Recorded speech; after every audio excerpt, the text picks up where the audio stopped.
to be happy about. You're up too old. Job's not finished. Job finished? I don't think so.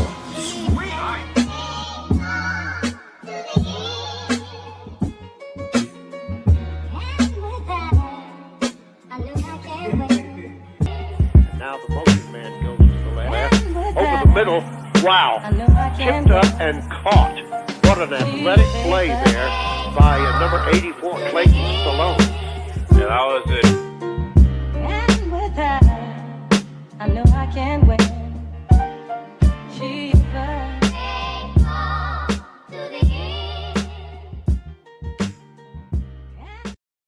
Walk in that door on your two legs all fat and cocky and looking at me in my chair, and you tell me it's all in my head?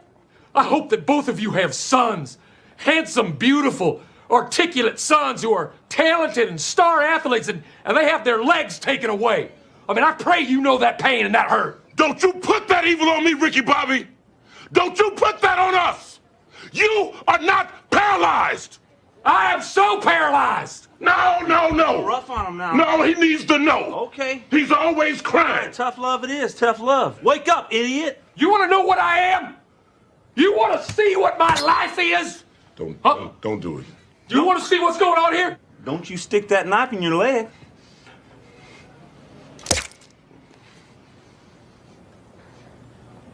Oh, man! Ow! Well, hold on. Oh, man! Hold on now. Hold on. Oh, that hurt! Walk it off. Oh, my! Walk it off. Ow! Stretch. Ah! Man. Stretch it Hey, out. man. You can walk. You can walk. Wow! You can walk. I think I touched a nerve. Right there. I think I got a nerve. All right, we got it. Hold on right there. Hold it right there. Oh, wait, maybe don't touch it. Can you feel it? Yeah! We'll use this knife to pry it out. We'll pull it out. Now we got two. Now we got two No. in Just there. don't think about it. We're going down a bad path. Cut around the meat. Okay. Just stretch it out. Stretch it out. Take out a plug and Whoa! Right there. It's like a deer. We gotta wiggle it just a little bit. That's it. You feel that? Feel that? Yeah. You are back. I love you guys. What up? Welcome to Addressing the Game Podcast. I'm your host, Clay, man. Hope y'all having a great evening, man. Again, welcome to Addressing the Game Podcast, where we address all things regarding sports, the game of life, and the one thing that's not a game, our faith, man. I hope everybody's doing well today. I'm so glad and happy, man, to have this show today, man. We got a jam-packed show for y'all. It's going to be fun. A lot of funny things coming up, a lot of real things coming up. And, man, just to go into it, man, I'll just go ahead and start talking about it, man. Some of the few things we got to talk about. 7-on-7 football is a joke. It is a joke. It is just as much of a joke as that scene was, man. And I tell you what, that's probably one of the most iconic scenes ever. Talladega Nights, man. I love that movie to death. I mean, gosh dang, bro. I can't have enough Will Ferrell, man. But Ricky Bobby, he is that dude, man. And if you could strive to be like Ricky Bobby, besides, towards the end where he did some of that gay stuff, if you can strive to be that, man, you a dog. But, man, let's get on with it, man. And for anybody out there, I wasn't trying to be offensive. It's a joke. We in here. We're going to make light of situations. 7-on-7 football, man, it's a joke. And the people that do it and think they're dogs and think that's what makes them a great football player are just as much of a joke. And also, to tag on to that, is Cam Newton at fault? We're going to discuss that, man. We got a lot of things to discuss when it pertains to that issue. Fans nowadays, NFL fans, NBA fans, MLB fans, I think just fans in general, y'all fans are arrogant and ignorant. But can it be true that y'all are both at the same time? Can you be arrogant and ignorant at the same time?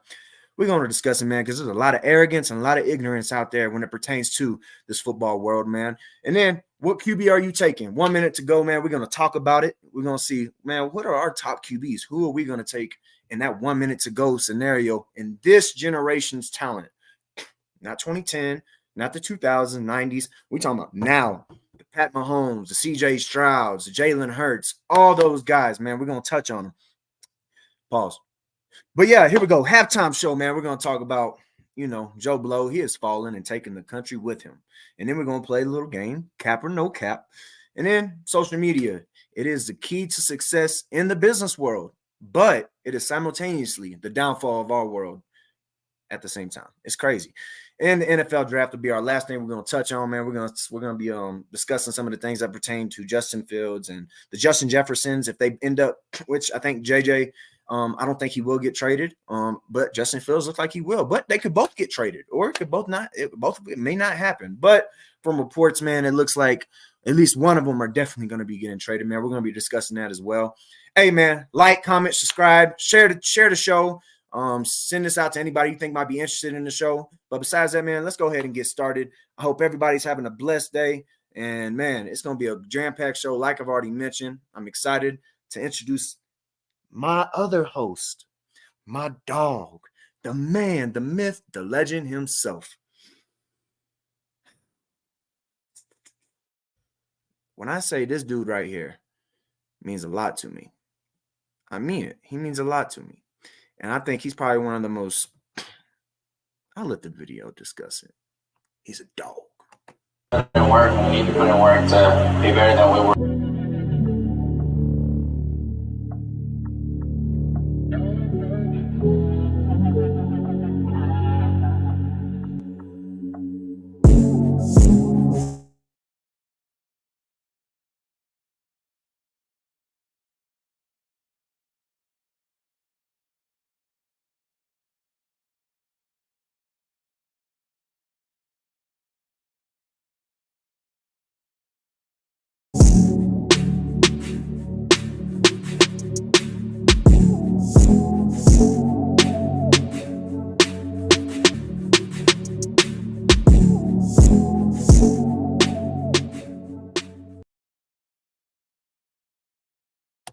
Hey, man, it introduced him pretty dang well, but I'm going to go ahead and say, hey, man, y'all give a big round of applause for my boy, CJ Rosales, man.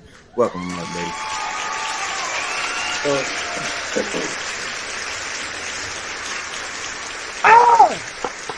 there go that boy. Let's go, baby. Hey, man. CJ, talk to the people, man. It's been a minute. We went from 2 shows a week to 1 show a week. It's a new transition, but we finally going to get it. And it's just me and CJ tonight. We got our dog T. He's going to be out tonight, man. So, we can carry the ship. We can make sure that we lead it. We're going to sell it with all conviction. And we're going to be some dogs tonight, man. But, dog, CJ, talk to the people, man. What's up, bro? What's up, man? It's good to be back, brother. I'm ready to get this show started and then talk about a lot of good stuff. On me, bro. On me. Hey, and by the way, apologies. There's some technical difficulties. I don't know what my laptop was doing, but it was spazzing out for a second, so I apologize about that. But, man, here we go. We're going to go ahead and jump right into it. We got 2 new things we're going to start doing on this show, all right? And one of them we're going to call Verse of the Week, and the other one we're going to call Quote of the Week. So here we go, man. We're going to talk about the Verse of the Week, man. It's where we're going to give a scripture. We're going to discuss it as boys, try to go a little deep into it for a minute, and then we're going to transition. But, man, here we go. We're going to go ahead discuss the Verse of the Week, man. Y'all know what it is, baby. Here we go.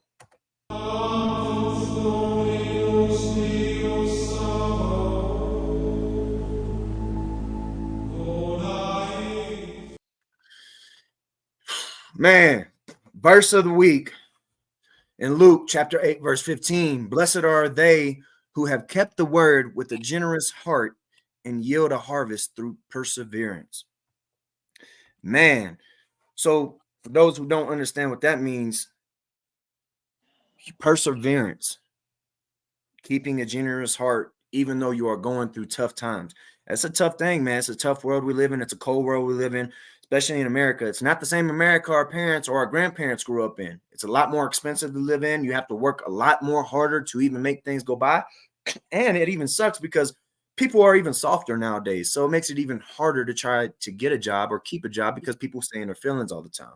CJ, I know you could acknowledge that, man, how hard it is to work. It's a little hard. I think in our generation, it's harder to work with people nowadays than it was back then because people were just about to work. But nowadays, man, you have so much you have to persevere through. I think this quote was perfect for the week. And I feel like God, as the scripture says, God will bless you if you persevere with a generous heart. CJ, man, what you think about that verse, brother? I mean, it's pretty spot on with that kind of stuff. I mean, whenever you're dealing with, coworkers or, you're dealing with tough things, it's always good to always keep a good head on your shoulders and continue to do the right thing when it's quick and easy to just turn your back to it, or be ugly or be rude with that kind of stuff. I mean, you got to push through it. You got to persevere. I mean, no one said it's going to be easy, but it's good to, do the right thing when nobody's looking. I mean, it's pretty spot on within itself. On me, man. And I really think another thing too is when it pertains to this verse, and some of the stuff we're going through in our life, man. This show, say that again. God, man, some of the stuff we're going through in our life, bro. I feel like that verse was perfect, and I feel like this show, man, it helps us just to escape, and to make fun of some. I feel like that was perfect for me from the stuff I'm going through right now. I mean, you hit it pretty spot on with that. I ain't gonna lie. That one kind of hit me a little bit different. Also, I know one thing. Do this again right here. Do the head thing again. Let me see. I can tell you hitting them weights too, young man. Look at you. Look at you. Go. You got the veins coming out. That boy going crazy in the weight room. I'm trying to. Hey, but I'm dead serious though. Like, blessed are those people who can persevere with a good heart. I mean, you will reap a good harvest. I mean, I really think you stay down and you stay true to God's word and to what He has promised. You will reap what you sow. And if you sowed good seed, you will reap a good harvest, and I think those things, and I apologize if I'm not speaking in the proper terms or if I'm saying that correctly, but I think y'all catch on what I'm saying, man. It's really important that you stay true to God when no one else is, even when you mess up. That's the thing. A lot of people think, oh, when you mess up, they want to punch you down, kick you down. No, I fell down. But what makes me a saint? What makes me strive to be a saint is that I get back up. And too many people want to stay down. That ain't how we built. That ain't how none of us are built. Not on this show. Not in this group. Because cats like us come by and it's very rare. It's very rare. So ain't I mean, diamond dozen. And I try to say that in the most humble way, but you have to carry yourself in a sort of confidence to like, no, I'm not going to let Satan keep kicking me down when I make mistakes because I'm human. We're naturally perfect. But this right here just shows when you get back on track and you try to and you continue to walk and get back on the narrow path, God will reward you, whether it's in this life or the next. You may be called to live a life of Job, but simultaneously, are you willing to live the life of Job and accept that your reward may not be here on earth? And a lot of people don't like that. A lot of people, they want to hear the Joel Osteen type of preaching, the motivational speaks, right? But simultaneously, you have to understand, like, we may be called to live a life of Job. We may have to lose everything and prove our loyalty to God, because our reward in heaven is far greater than what He'll ever give us here on earth. So I'm almost done with the cough. It's almost away, dog. I'm this close, bro. COVID ain't got me down, bro. I'm coming. Like Dion said, I'm coming, bro. But here we go, man. That's the verse of the week. Blessed are they who have kept the word with a generous heart and yield a harvest through perseverance. Persevere through the tough times. Stay down. Stay true to God. Stay true to our Lord and Savior, Jesus Christ. He will take you to the promised land. Whether it be here on earth, you get the reward, or after, have faith in Him, because it doesn't matter when you get the reward, because the ultimate reward is here after this life anyway. But man, time for our next favorite cartoon. I got a mean quote for y'all this week, and we're going to call this segment Quote of the Week, homie. That's what we're going to call this segment, okay? Quote of the Week, man. Again, we start off with Verse of the Week. Well, guess what, guys? We got Quote of the Week. And this is how I'm feeling this week. Okay.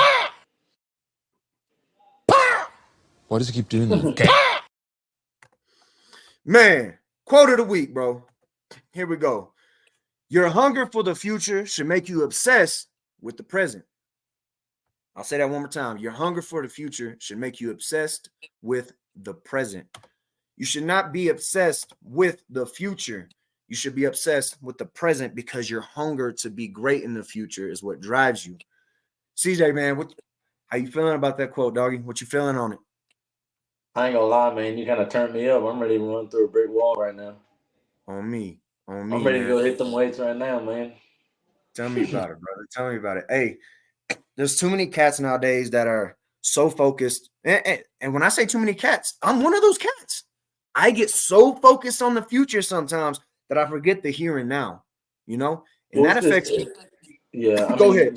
yeah. I mean, I have the bad habit of that too. So focused on the goal within itself that I'm not enjoying the process within all of it. The grind, the whole journey between that to get where you want to be. That's always been my biggest issue. I'm always so focused above, instead of getting ready of what's right now and enjoying the process, the hard times right now, dealing with all that as a whole, being where my feet are, On me, bro. And I think one of the things that really hurt us as humans, as people, is that we get so caught up, bro. We get so caught up on the future that we forget those little increment goals and I'm a steps. little cold. God dang. Every single time, man, I've noticed that. Like we get so caught up in that. We get so caught up in the future, what's going to happen, what didn't happen. Sometimes in the future, what we expected and didn't, but we're expecting, and we're not worried about the now. You're forgetting about, like me in an instance, right? I'm so worried about I'm so worried about my coaching career to an extent that I've been working on it. Job interview after job interview, trying to get to the college level, go coach college. But I got a head coaching opportunity, got these things going for me. And then also I got another opportunity to be a position coach and ultimately a pass game coordinator or a coordinator. Like I got all these things. What did I do with the kids I was teaching today at school? What did I do? How did I treat my wife and kids today? Did I show up for them or did I just give them my leftovers? Right? Because my thing is, when you're so focused on the future, man, it takes so much out of you that you're not here in the now, and you're giving everyone else that deserves your full effort and your full 100%. You're giving them your leftovers. You're not giving them your full 100%. You give them your leftovers because then those people in your life, they'll tend to be like, I must not be a priority. And then feelings start to get hurt, as they should, because obviously when you prioritize certain things that are in the future that haven't even got here yet instead of the now, it affects your relationships now, and that will ultimately affect your future in a negative way. And my thing, gotta stay true to the grind now, even though you have big goals. And I have to remind myself this a lot, bro, because I get so long term that I forget about the here and now. Dog, if you're not in the here and now, man, it's gonna not only hurt you personally, but it's gonna hurt everyone around you in the long run. I mean, what's your thoughts on that, brother? I mean, no, you're right. I mean, when you get caught up with, so far what's ahead of you, you miss the little things in life, just enjoying what pace each day of what you liked about it. You know what I mean? Instead of, like I got to do this tomorrow, I got to do that. I got this next week. I want to get this, I want to get that. Where you miss the whole week. You know what I mean? You miss every day. You miss what you enjoyed about that day. The little things. Like, I found some money on the floor, or hey, this guy complimented my shoes. You're, at work, I got somebody paid for my lunch. Just little things, it's just, you kind of miss all the little things in between. When you go back and reflect, you're like, dang, like I forgot about I did this on that day. I forgot this person reached out to me when I hadn't talked to them in a while, You're on mute, dog. I tell you, that's the thing too. Like you learn when you get focused on the future, you actually start not appreciating the present. You don't appreciate the little things. I mean, and you might not even appreciate the big things because you're so focused on the future. And that's been one thing that's put me back a lot. And God's had to humble me multiple times this year when I do that. But man, guys, when I say this, I'm gonna say it with my chest, like Kevin Hart. Your hunger for the future should make you obsessed with the present. So be obsessed with the present so your future can be filled with riches. Okay? And I'm not just talking about wealth and money.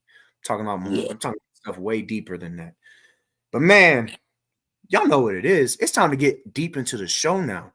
We're about to make a really hard transition right here.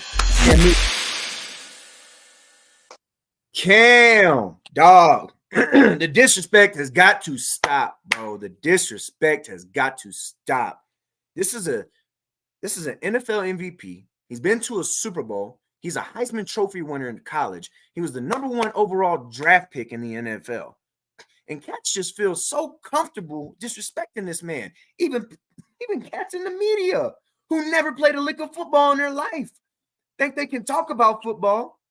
And then when Cam has an opinion, they want to diss Cam about his opinion when he played it at the highest level. Dog. Before I show the video, man, I gotta hear your thoughts, bro. Because this man put on a tournament. He puts in so much money to this 7-on-7. And this fight that broke out. I don't look, even if it was Cam's fault, right? Which we're going to talk about. At the end of the day, bro, what are you doing to start confrontation with the man himself anyway? Why are you being like, Cam isn't someone that's going to go out of his way to disrespect somebody. I know this. I know he's not, bro. He's a little different. He's a different type of cat. I'm not saying he's not. He's not going to go out of his way to try to step on your toes, try to embarrass you. Unless you did some ill will towards him. That's my opinion, though, right? I don't know the man personally. I'm just going off of some of the people who know him, who talked about it, and I'm just relaying the message because I see it just from his persona. Dog, what do you think about the situation, this 7-on-7 fight, man? Because I'm gonna show the video.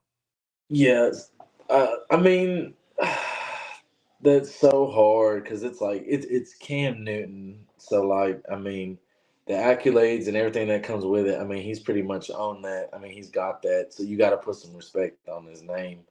But at the same time, I'm kind of shocked. Like what on both sides, because it's like what kind of bunch of kids do that kind of stuff towards NFL player like that. But not only that, I mean, Cam, you let 3 kids get in your head like that where you have to fight them. I mean, that's the part that, as a man, dog, that it was actually 2 grown folks. Yeah, it was grown folks. It was 2 yeah. grown folks.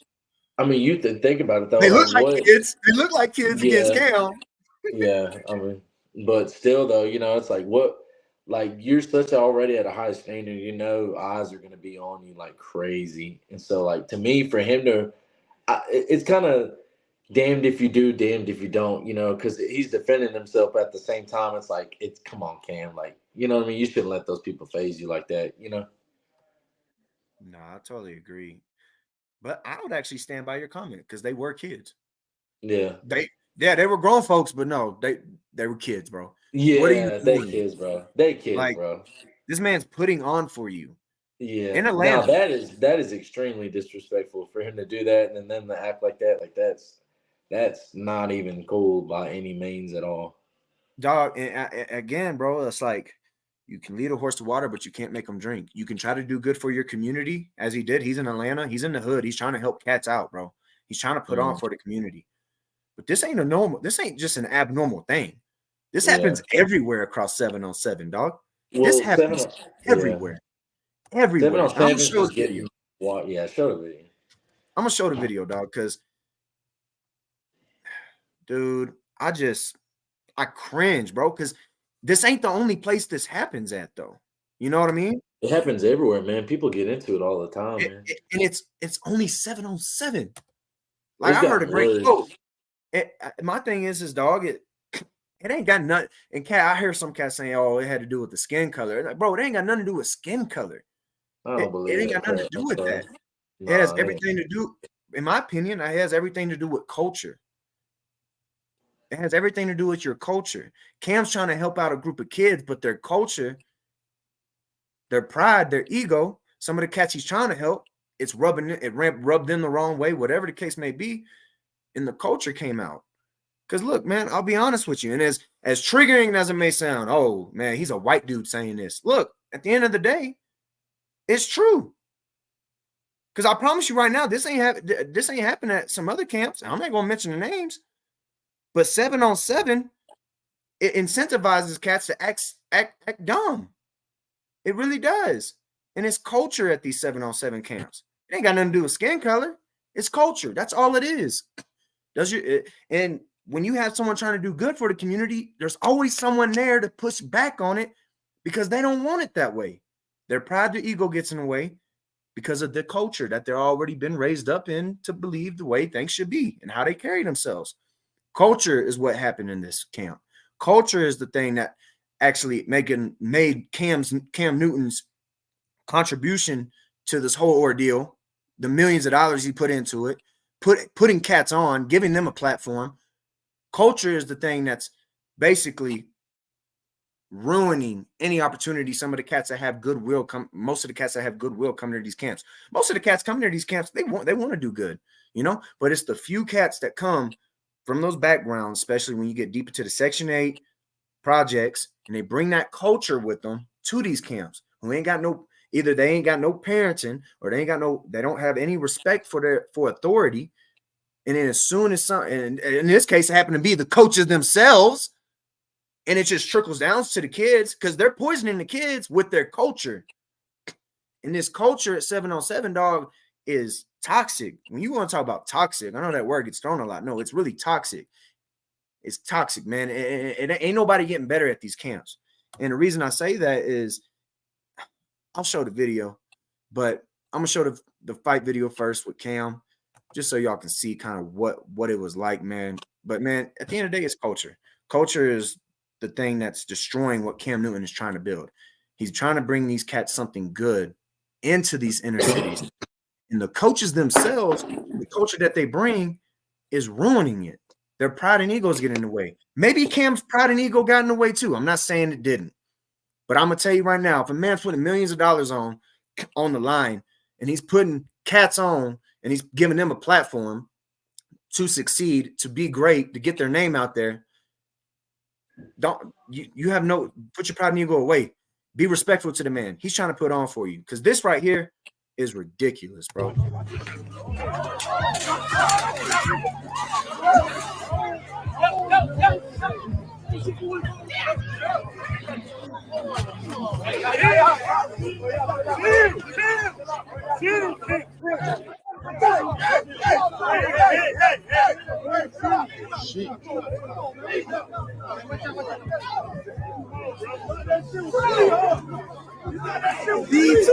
Shit. I got it all like that. That nigga can't get the truth. Who he the fuck he think he is? I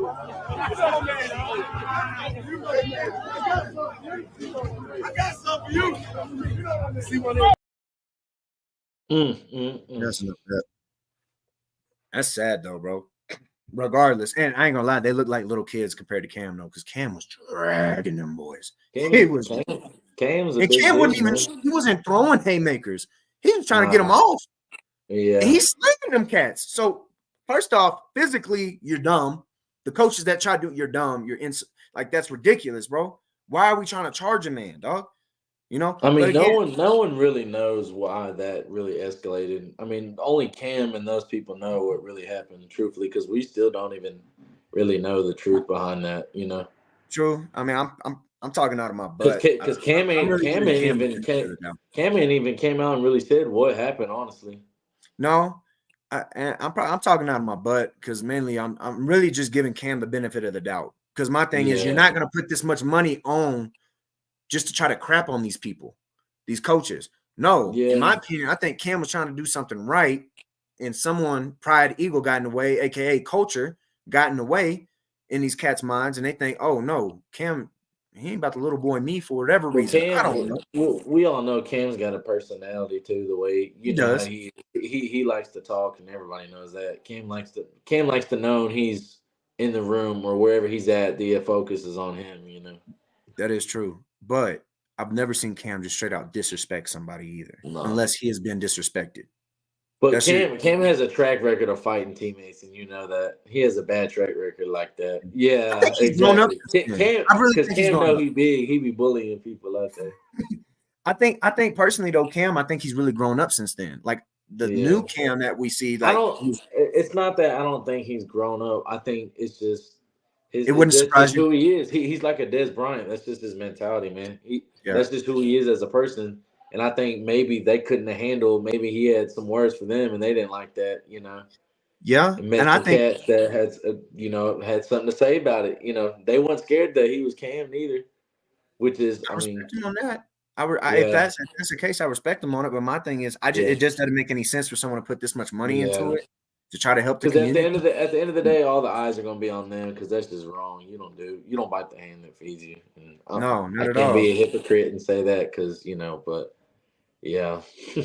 It don't. And my thing is, I'm a hypocrite because I'm gonna say it, but I've bitten the hand that's feeding me. I had too. I ain't even gonna lie. I mean, but it doesn't take away that it's true. It's still true, and we still gotta profess it. And it doesn't mean we don't do it on a 24/7 basis. Like it's something we try to fix. I mean, I'm pretty confident I've fixed it. You're fixing it. Like you can make true statements without seeming hypocritical. The only way it's hypocritical is you continuously do it but you say and act as if you're not doing it. That's hypocritical. That's what a hypocrite is. In this case, that's far from the truth, man. I truly think that I think we're in the right to say it, bro. Like it's true, but oh my gosh, I just gotta watch it. Like I just gotta watch it like this, though, right? Okay. What's his name? Because this dude's one of the funniest dudes, Mr. You're getting off track. Nah, because it's a part of the whole 707 ordeal. I'm just hoping I can find it because this was probably one of my favorite things to see. I'm not even gonna lie to you. That happened recently? Yeah. Was it that coach getting on to that boy when he was doing them hand signals and Cam Newton was laughing? You know what I'm talking No. about? This is all right. So guys, here we go. We're gonna watch some film study on the fight that broke out with Cam Newton. Man, I hope y'all enjoy it. Shout out to Mr. Coach 30. I think that's his name. He gonna break down this film for y'all real quick. Here we go. Let's have a good one.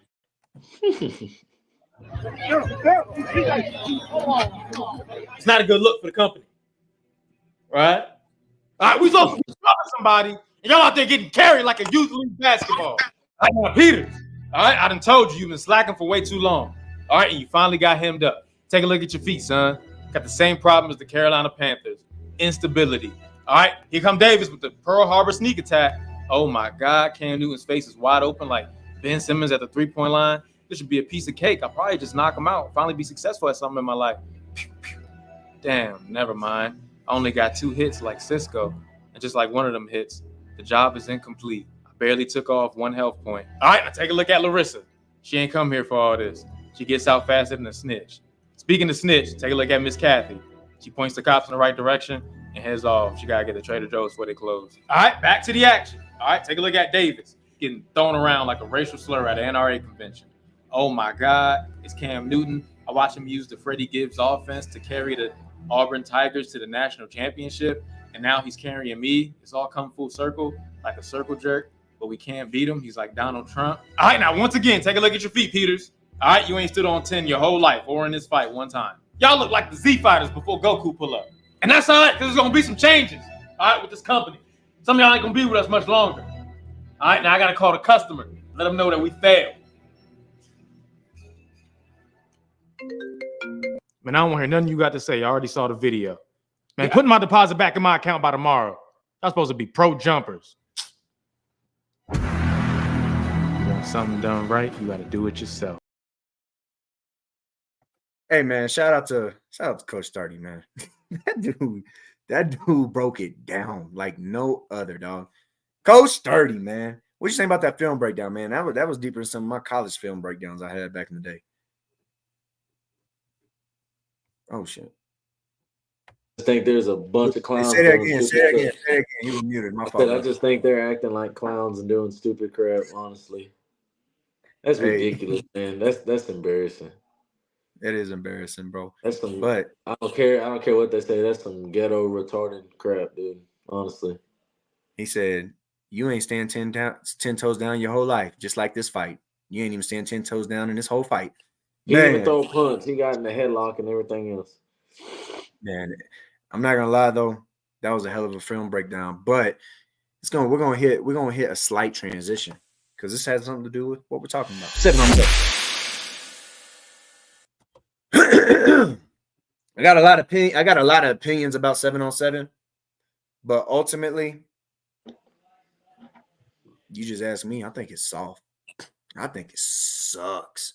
I And just here's think why. now it's just a joke, man. I mean, It is. it's a joke now. You know, it wasn't like when we used to go. Like when you go, people go out there, you compete. Like you go out there and you compete. Like they got some dogs out there. And When you I played actually had to against, go through your drops. You had to go play action. You had to go through your 3-step, 5-step drops. Even though you didn't have a rush, you still had to pretend as if there was. You have a time limit, 3 seconds. Like, at least in high school, it's taken seriously. But when you have these clubs, it's almost like AAU. nah, Bro. It's like AAU. that's stupid. That's where it's stupid. People do that crap because they know the cameras are on them and everything else. Even, bro, the top recruits, 4-star, 5-star players, they're doing it. They do this. They Yeah. do these camps, bro. And they have these street trainers, these street agents. And I learned some of this. Shout out to Coach JB, man. I got some of this stuff from him. But I mean, he was telling the truth because I seen it. Because I played with, I've done that stuff with some of them. You got these street trainers, bro, that think they know when they really don't know. They just got blessed to be able to have be in a certain circumstance to coach kids. And now they're telling these kids how to run routes, how to take their drops. And then as soon as they go back to their actual coaches, they're telling them, nah, but my trainer told me I need to do it this way. So I'm doing it this way. Son, no, you take a 3-step drop when it's quick game. You don't just stand there and just sit in the, you're gonna get flattened. You're gonna take snap and just stand there. You're gonna get flattened. Coach, he said I could do this drag step and this hezzy in the middle of my route. It's a slant. You can't do no hezzy in a slant. No. When it's cover 0, you gotta go. All right, now if it's cover 1, press. They got a robber. We got some time, 4-man rush. Maybe we can talk about it. But that's all with game plan. That's all with being decisive in what you're doing in the down in real life game situation. This ain't 7-on-7, but 7-on-7 is a joke. And I'm gonna show you why. This is why 7-on-7 is a joke. Because man, this is the crap you see at 7-on-7 now. It's ridiculous, bro. It irks me to my stomach with how bad it is, because this is a normal ordeal. This is normal stuff you'll see. This is normal stuff that you will see 7 count or game or tournament or wherever the heck y'all boys go to. And also, by the way, to our audience, please, some of these videos, there might be some slight language in it. I do apologize. I should have warned y'all ahead of time. But if there are any little ears in the room, please put them to the side. They don't need to be hearing some of this language. I mean, if you allow it, I mean, that's you. That's not me. I'm just giving you the proper warning, man. But here we go, man. This is some of the stuff you're gonna see at 7-on-7 camps, and this is why I just think it's ridiculous. It's stupid, man.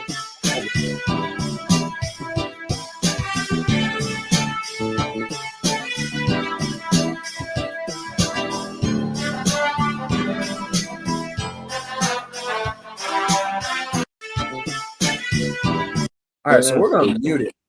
We're gonna mute it, right? I just want you to look at the technique. Man, I don't even want to look at that dang video. That is horrible. Oh my gosh. First off, we already know we gotta comment on the wardrobe, dog. Man, for you even to show this video just is the insult, man. That's a joke. And he got dunked on. Dude. But that's a prime example of what it's come to. Like that. No just technique. like that. These are street trainers. These are street trainers. It's not even about the technique. It's a joke. Look, I mean, what are we at Halloween dressing up, going out there thinking it's a game? You know, it's a joke. First off, man, let's look at the technique. Ignore the outfits they're wearing because they're straight outfits. It looks like we're at Halloween. Like that. I mean, bro, who is the coach? Who is the coach of this cat, bro? Who allows this? This is why we got a youth that feels entitled to be able to do what they want, hear what they want, act what they want. Because the grown folks don't know how to handle the kids. They don't. This is a prime example. You let them wear what they want. What about the team? This is supposed to be a team thing, right? 7-on, even though I think 7-on-7 is already garbage. I think it's soft. If we're gonna go out as a team, let's be presentable. Let's look like a team. This is eyes on me. That's what it's doing. All right. Like I'm not saying like we can't wear different cleats, maybe have some different type of socks on, whatever. The uniform got to be the same, bro. You wearing, salute you, man. I mean, I love America too, but dog, I'm not mad at the kid, bro. I'm mad at the coaches. I'm not mad at the kid. It's not the kids. That's what he get too. He got dunked on. Hell, yeah, he does. He get it. He deserves it. But it's like we can't be mad at the kids though. The kids know what they know, and they don't know what they don't know. But they know what they're doing too. It don't matter how you're But raised. whose You know responsibility what you're is it to doing. teach these You know kids? exactly what you're doing, man. I ain't even sugarcoating it. But You know he's probably got. When he bro, walked out there, he knew what he was doing. He's trying to be flashy. He thought he Who was let him? like that. Who let him? They coach, but in his right mind, if he think man, that's stupid. That's Yeah, retarded. and look, but when you have people whispering sweet nothings to you every single day of your life that you are the, you know what, every single day, you're the poop every single day, you're that guy every single man, day. blank on us. Look, no, that's a joke. You're never gonna The coach is stupid and he's stupid. It's a two-way street. It is, but I always blame the adult. I would have ran a go and burnt his. Ooh, I'm gone. He come out looking like that. I'm gone. One step. Oh, I'm gone. Ain't no technique either. I'm running to the hills. Now we holding. Now we're not playing the ball. I cannot believe you know he's not going to beat. He's about to track it. You got to play through the hands, and you get dunked on. Hey man, whoever the coach is, I'm more upset with the coach than I am the player. Like, he got topped. I'm more upset with the coach than I am the player, just because. Now, still, I mean, obviously the player looks dumb. Like, why? You know the kids these days, they just being flashy. It's do all have because they know there's some cameras out there. They know somebody's videoing. They want to look cool. If it does get video and he actually picked it or something, you know, he gets out of your attention.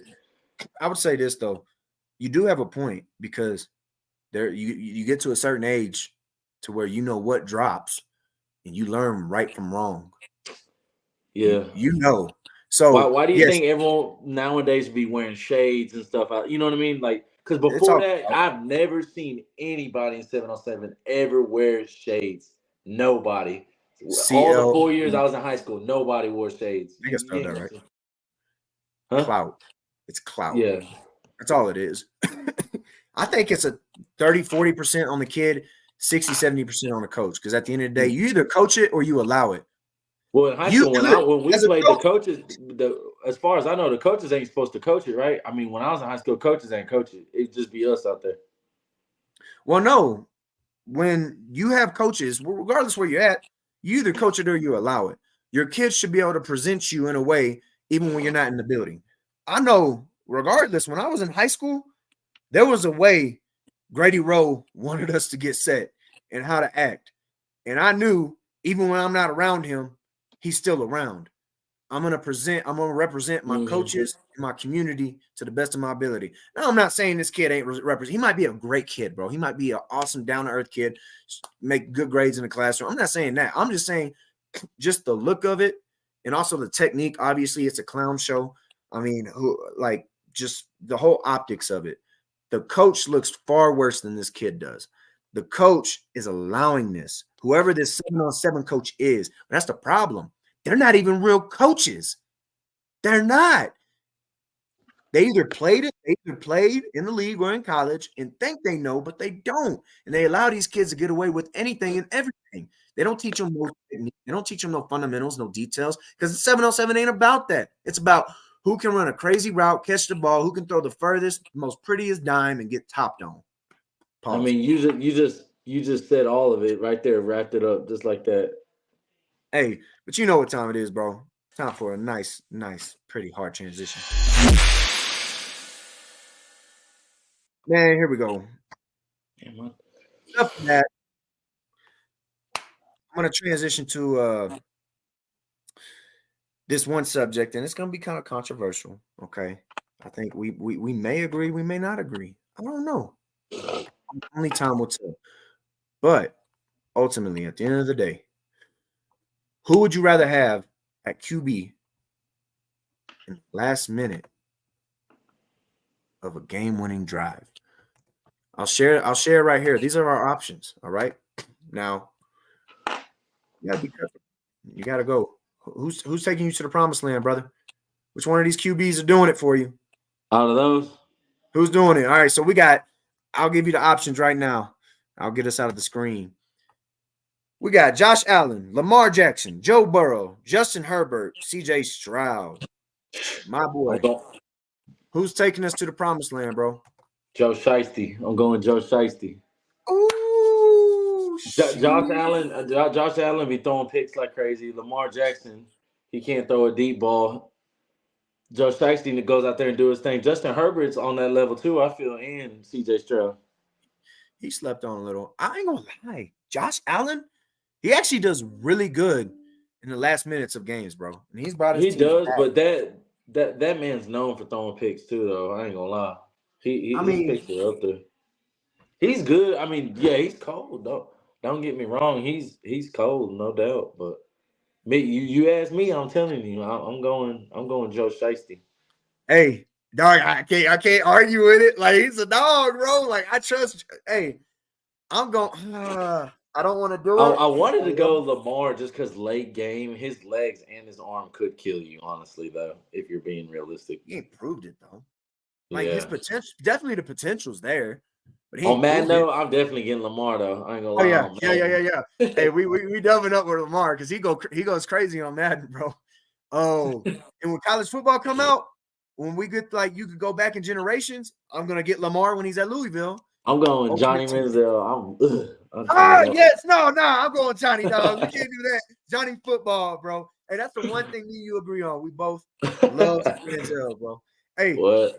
But man, if I got to tell you this, the one I trust out of all of them, the only reason I don't choose this other player is just because he's so young in his career, and I just need to see more. But he's proved a lot. But got to go with Josh Allen, bro. Got to go with Josh Allen because I think that man has come back to – I think that man's defense has let him down every single year in the playoffs. It's always against the Chiefs. His defense has let him down. They went down and scored. Remember the first game of the season against the Jets, and then the Jets beat them in overtime. I was like, what the heck? Yeah. And I'm talking about big-time game. Got to have a game-winning drive. I'm taking Josh Allen. But I don't hate Joe Burrow, bro. I think Joe Burrow coming off, he's always injured. That's the only problem. And it's kind of the same issue with Lamar, except Joe's actually been there and done that. He's been to the Super Bowl. Joe's been there too, though. You know, he'll go out there and do his thing. When big time games, he does his thing. No. And when he's actually out there, like you said, when he's not injured. But Joe's done it more than Lamar, obviously. More yeah, than that's what I'm saying. Yeah, he's done it more than CJ, only because CJ's a rookie. Yeah, but I think, man, if I had to take him, I'm taking Josh just because of his running ability. They got the same arms. Like, yes, he does turn the ball over, but when it's time to get clutch, Josh Allen gets clutch, bro. He makes clutch plays, and he is a winner, but not a winner to the extent to where you would want him to be. He's in the same category right now, in my opinion. Just off this past season, I don't even trust him. So he's in the category of Lamar. I think he's a little bit better player than Lamar, just because, dog, 44 touchdowns. Yeah. No, he is better than Lamar right now. Yeah. He's a better quarterback, if that makes sense. Instinctual quarterback than Lamar is. Yeah, and his Lamar running is ability, more athletic than Josh, but quarterback wise, I'm taking Joe. I mean, Josh. Do you think Josh, with his running ability, even if Lamar did learn how to throw the ball from the pocket with anticipatory throws to his receivers, do you think even if he does learn that, do you think Josh Allen's still a better quarterback than him? If Lamar knew how to throw like Josh? No, because I don't think Lamar is going to be able to throw. Josh has a cannon, has way more time. He does have a cannon. I think, but Josh also does suffer with turnovers. Josh can run that thing, bro. Josh can run. 44 touchdowns to 21 turnovers. That's a big dude, man, and he's not slow neither. I'm still trying to figure out how Josh Allen didn't win MVP, bro. That's one thing that frustrates me. They both had the same touchdown to turnover ratio. It was 2-1. It's a popularity vote. You know how it is. We clipping that one right there, bro, because I'm telling you it was a popularity vote. It's been a popularity vote, man. Everybody knows that. Lamar Jackson, and they're like, well, you got to look at what he did for his team. You can't look at stats. Stats are the big – there's lies, there's damn lies, then there's statistics. Nah, bro. it don't even matter because Josh Allen has the same effect on his team that Lamar has on his. So if you're going to use that excuse, you got to use it league round. You can't just use it for one player and pick and choose your arguments. Josh Allen should have won MVP, or Christian McCaffrey should have won MVP.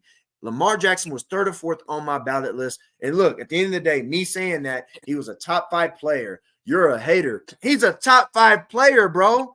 I'm not denying that. Are you? I'm not denying it. You're not denying it. But we're still going to get called haters for it, man. But I'm taking Josh Allen in the last minute, bro. Taking Josh Allen in the last minute, man. Let's get that boy around the clock. You were my MVP, Josh. Or CMC. Still love you, Lamar. This wasn't the year for you, Lamar. I'm sorry. You shouldn't have won 2 MVPs this. You shouldn't have won your second MVP this year. Next year, maybe. But this year, no, bro. No. Shouldn't have happened. But, dog, time for a hard transition. Here we go. Here we go. Here we go.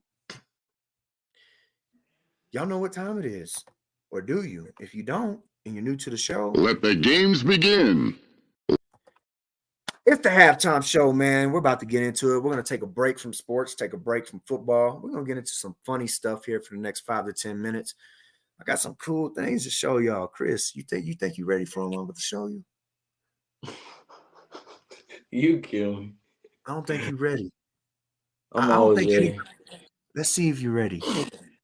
Let's see if you're ready. Because, man, we in the halftime show segment, and one of the very first segments in our halftime show, we call this Week in Merica. In This Week in Merica, we are going to discuss Joe Blow himself. But we're going to let a video discuss it. We're not even going to talk about it. We're just going to let the video do the talking. When I tell you, this is the epitome of our country right now. Hey, I'm still proud to be an American. Here we go, baby. Time to get it. Whew.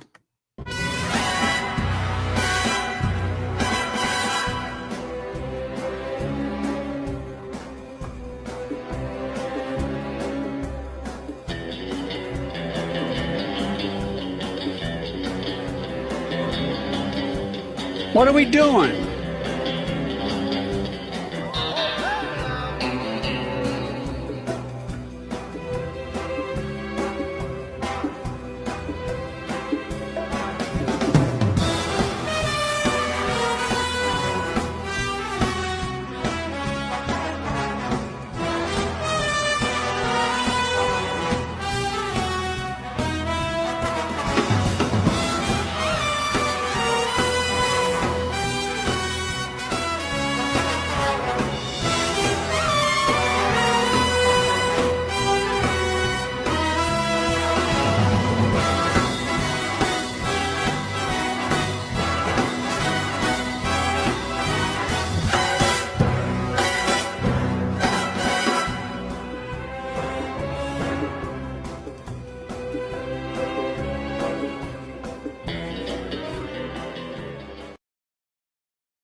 That's brought to you by This Week in America.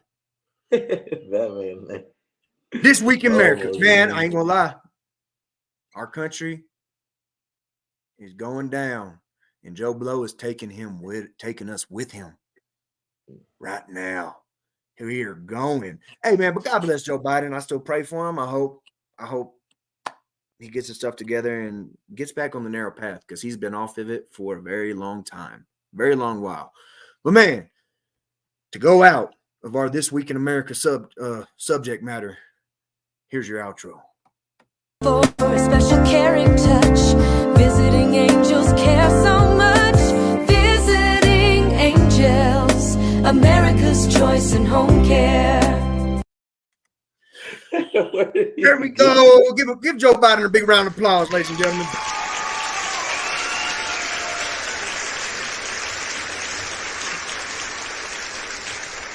I'm proud to be an American, where at least I know I'll fall. Dang, you hitting the notes. Hey, boy, I can get jiggy with it. And that was This Week in America, ladies and gentlemen.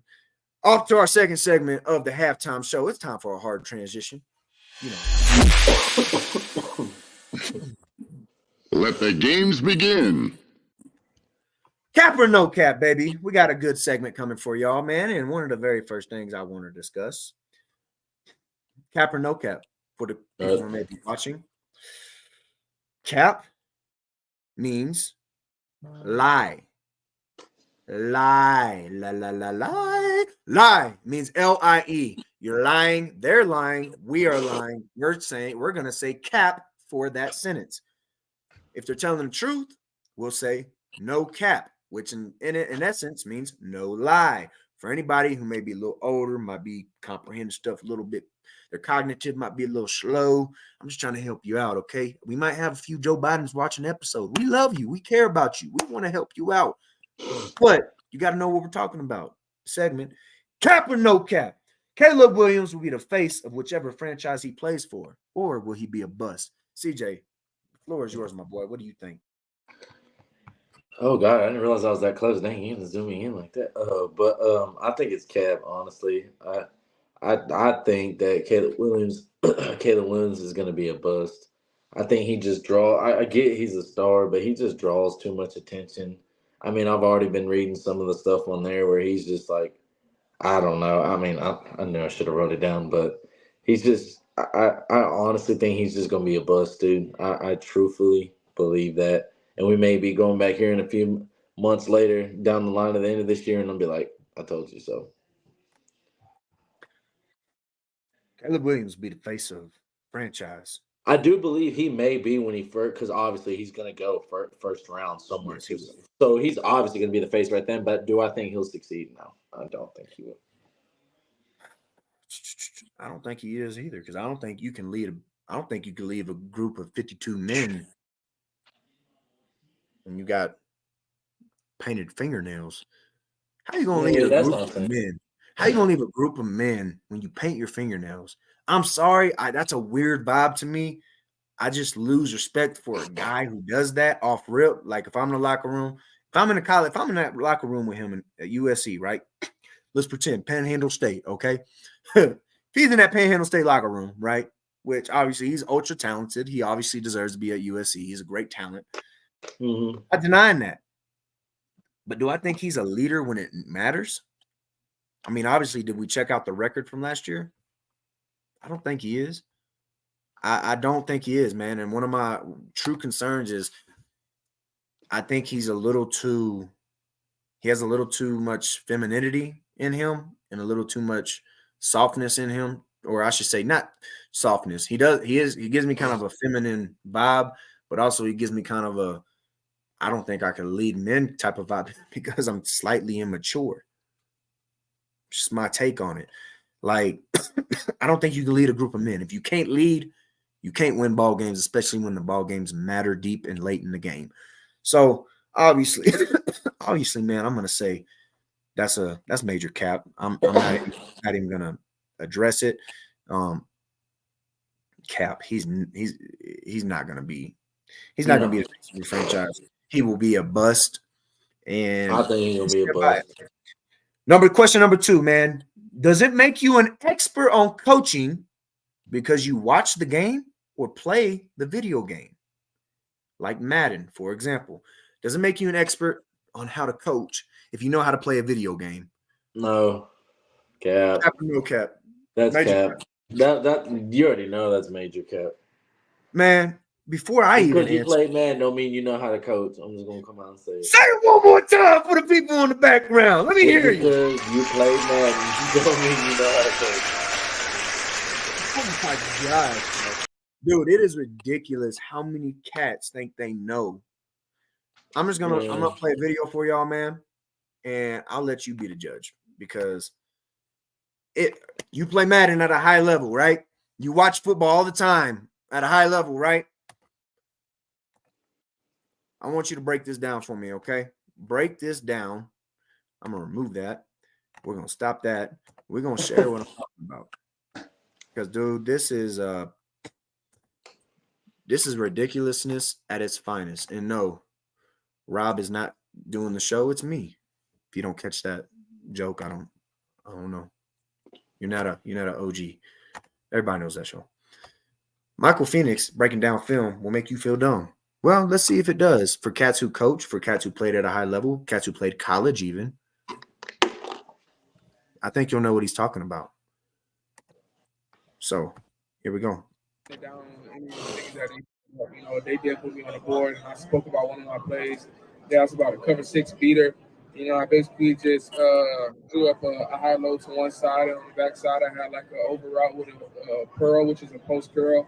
And in my offense, we could top the post curl and give him a post route. So in cover 6, you got cover 2 to the boundary, cover 4 to the field. And got the high low on the corner on the cover 2 side. So I'm reading that side first, high low the corner. If I don't like it, I'm going over to my over route. And then the 4 side, sometimes cover 4 that feels safety, he'll take the over route. If I feel like he's gonna take the over route, I can tap my receiver, give him a post route, and I'm throwing it over the top. And if not, and I'm finding my check down to the back.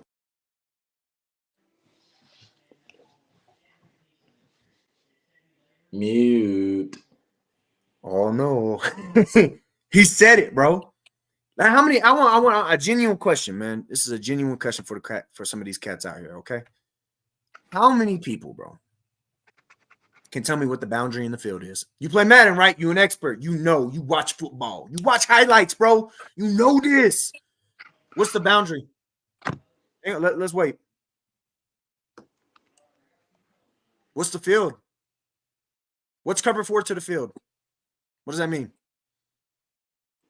All right, you might know what cover 6 is. Okay. You might know. I'll give you that one. What do we understand his progressions? Do you know what a 1 technique is? You know what a 3 technique is? You know what a 5 technique is? What's a wide 9? Explain that. Get it. Explain that. If we're running inside zone, right? We're running inside zone. No, check that. We're going to run power read. Who are we reading? We're going to read the defensive end on the edge? What are we doing? Are we pulling it if he sits? Are we pulling it if he goes with the run? What are we doing? What's quarters coverage? What's quarters match? Tell me. We'll wait. He's still going. We'll wait. Oh, goodness. It's because you don't know. It's because you don't know. CJ, say it. Because you don't know. Because you don't know. It's because you don't know. We know what you know, and we know what you don't know. Hey, again, and you don't know. Shout out to Coach JB because I got it from him. We know what you know, and we know what you don't know. Stop acting like you know. Stop acting like you teaching catch. You're not teaching catch because you don't know. You can't even tell me what the boundary of the field is. What is the boundary? CJ, explain. What? Let me just. I'm a pause before I blow. I'm a pop a blood vessel, bro. The boundary of the field is the short side of the field. The field is the wide side, the long side, the big side of the field. That's what the field is. The boundary is the short side. That's where we go. Hash marks matter in college and high school. NFL, not so much. Numbers, hash. Get to the numbers in the hat. Bro, it's ridiculous how many cats think they know. This is one pet peeve I have. Stop acting like you know when you don't. You need to humble yourself because you watch the game. You think you know. You're a novice fan, homie. You don't know. Gosh, it gets my temperature rising when I hear cats. And I'm not going to sit here and act like I know. But my thing is there will be cats, coaches, not even coaches, cats that aspire to be coaches. There will be high school coaches that not really high schools, they're volunteers, don't know what they're doing, right? Or you'll just have a novice fanboy or people that play video games try to tell you what you don't know. Son, we know what you know and we know what you don't know. It's very, very easy.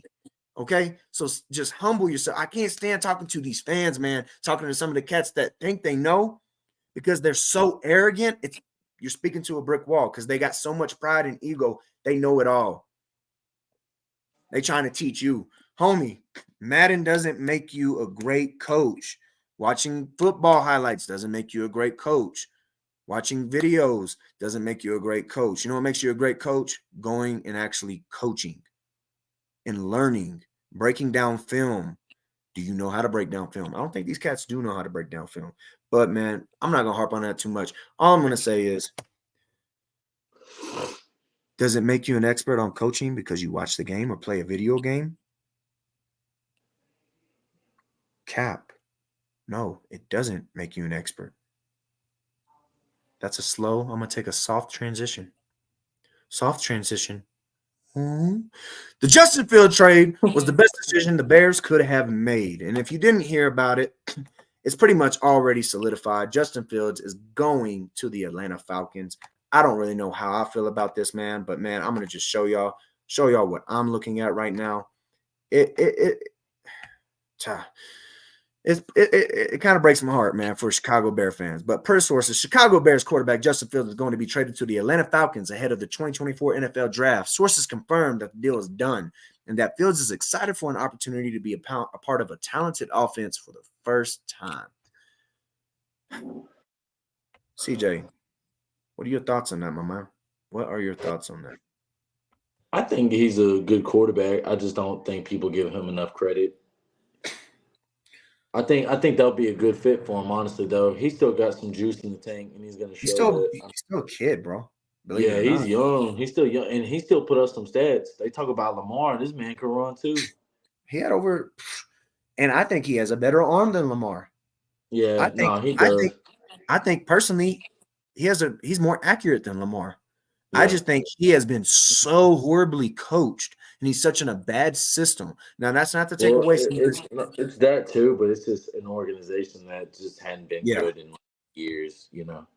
I think when it pertains to Justin Fields, man, I think he has more potential, and I think he has a more ceiling than Lamar Jackson does. I think he can be – if Lamar's getting 2 MVPs, why can't this cat end up getting that in the next 5-6 years?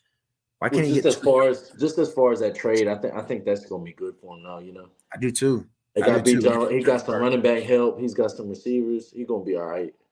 It's a fresh start. Fresh start. That's probably what he needs. You know, it's a fresh start for that organization too. The Atlanta Falcons needed a breath of fresh air, and I think he can bring that. I just hate it, man, because I feel like they were finally starting to build something. But you know, I feel bad for Chicago Bear fans, but I do not feel bad for the Chicago Bears organization because they're going to draft Caleb Williams because they have Cliff Kingsbury as the offensive coordinator, if I'm not mistaken, correct? I think that's the OC. And I love Cliff Kingsbury. That's who coached Johnny football. I like Cliff too. I think my only he's an offensive coach for sure. He is an offensive coach. I think my issue with Cliff is he might run into issues in the NFL like he did with the Cardinals, because there's no movement with his offense. It's strictly spread, strictly 11, 10 personnel. And the issue when you're not moving pieces around, especially motion is the number one thing you have to use in the NFL. Shifts and motions are so important in the NFL. You have to use it. You have to. If you don't, I think his success has been good, but I think it was just because Kyler was in trouble with all that crap too, and he was hurt, huh? So like, they just look terrible overall. Yeah, I don't know. We'll see. I really hope Cliff brung more of a Lincoln Riley type offense. Oklahoma, not USC. I'm not a fan of Lincoln Riley's new offense at USC. I'm really not. But when they were at Oklahoma, when they were in a lot of 20 personnel, 21 personnel, 11, they used a lot of motion, a lot of orbit return, across, yo-yo. Some people call it shuffle. They used a lot of motion, bro. And I think that's key for Cliff Kingsbury offense to be successful. But I just don't think fingernail painter is going to cut it for him, dog. And that looks like the way they're going. I feel bad for the Bears, bro. Caleb might have a successful rookie year. Yeah, it's very possible. Just like a lot of rookie quarterbacks that the NFL has no tape on. When the NFL doesn't have tape on you, it's easier to have a successful career or successful season. Goodness. But the only issue is that once they get film on you, it's over. It's over, dog. It's over, Grover. It ain't happening. And I'm a firm believer that it ain't happening and that the Bears are going to go down the drain. The Falcons might actually be coming up. And they got a new head coach, bro. I'm really excited for the head coach they got. Young dude. I think they're going to be a great team. But personally, man, this is a W for Justin Fields. Yep. A huge loss for the Chicago Bears, in my opinion. But I think they're going to know how to mold Justin Fields. He's only been in the league, if I'm not mistaken, for 2 years, bro. He's young, bro. He's so young. I think he has more potential than Lamar Jackson. I think he can be he's a better quarterback than Lamar Jackson. Only reason he hasn't had that success statistically and on the field in W's in turnover ratio is because of how bad the offense was and the organization was. Now, this isn't me excusing Justin Fields' antics, being immature and stuff like that when he would blame the coaches, blame certain people. Like, he needs to grow up in that because that's not cool. You don't do that. You don't throw your O-line under the bus. You don't do that type of crap, Not excusing that, but simultaneously, I think this is going to be a fresh start for him. I think he learned his lesson with those small kind of big issues. But I think he's going to move forward, and it's going to be a breath of fresh air. And I think the Falcons, dog, watch out, bro. Watch out, because this is going to be in the coming years, man. If it happens like I hope it's going to happen and feel like it could happen, the potential of it, it's going to be good. And so the Justin Fields trade, was it the best decision that the Bears could have made? Cap or no cap? I'm going to say cap. No, that was not the best decision. No. It was not the best decision, man. I'm not going to sit here and take that blasphemy. No, they just screwed themselves, in my opinion. They just really screwed themselves, and they're going all in on Caleb Williams. And I hope the best for him, but simultaneously, I kind of don't, because, man, what they did to Justin, man, I can't go with it. But, man, next question: is Braun nearing the end of his career? Cap or no cap? I think no cap. I think he's just getting old, man. I mean, he's still got some juice in the tank, but I don't know. It wouldn't surprise me either if he retired, I still think he's got a little bit juice in the tank. I'm going to say no cap. By no cap, I mean he's got 2 or 3 years left. He's ending the year. I don't even see 5 or 4 years. I really don't. He wants to play with his son. We all know why. It's his son. He wants to go out playing with his son his last year. Like, we all know. But simultaneously, he's obviously getting to the end of his career. He's not the same player he used to be. He's still that dude. I mean, he's still a dog, but I mean, I'm not going to sit here and act like he won those titles by himself, because he has to go to a super team to do that. He has to get the best players in the NBA. He can't win it by himself like Kobe and Jordan. But that's a real cough. No cap. He's in he's coming on his last days, man. Last 2. Mike Evans, he's leaving Tampa Bay, man. Cap or no cap? That he's leaving Tampa Bay? Mm-hmm. Cap. He's not going nowhere. He's going to be in Tampa for the rest of his career. Ooh. You think so? I know so. You think so? Mm-hmm. Ooh. I'm going to say no cap. That boy out of there. That boy out of there. He gone. He going either to the H. He going to Minnesota. He might go to the Falcons. We don't know. But he ain't staying in Tampa. And I'm staying 10 toes on that one. That boy is not leaving Tampa. Or he is leaving Tampa. Gosh, here I go. Here goes the Chiefs rebuttal I did a few weeks ago. He is leaving Tampa, bro. I promise you. He is leaving Tampa. I'm going to say no cap. That boy gone. That boy gone. He a Hall of Famer, HOFer, and I still think he's got a lot in the tank still, personally. I still think he does. Last question is one of the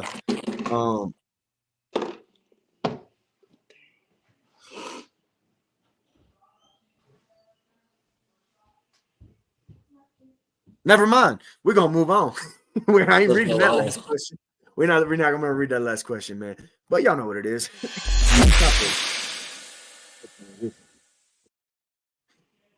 This is a question for ladies and gentlemen, the men and women, the Dems and Bears, right?